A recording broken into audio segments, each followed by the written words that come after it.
Dichuo moro ma jahigni 40 e kaunti ma Siaya otwee jela higni 40 bang' doho yude gi ketho mar bambo kendo rocho ratiro mar nyathi manyako ma jahigni 9.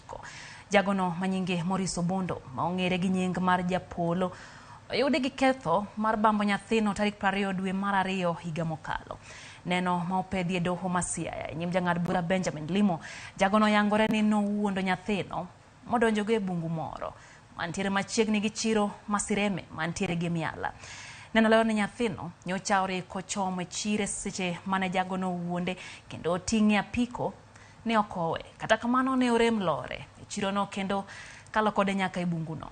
Ne osoye e bungu kendo timo ne timanjao nyadi nyuoya e bungu kanyo.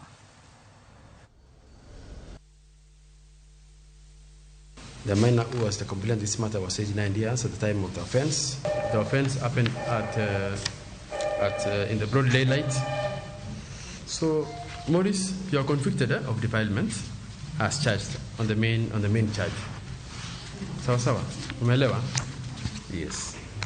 So, shtaka la pili ya illicit act, you are acquitted with that. There was no evidence was led to support the charge of the alternative charge.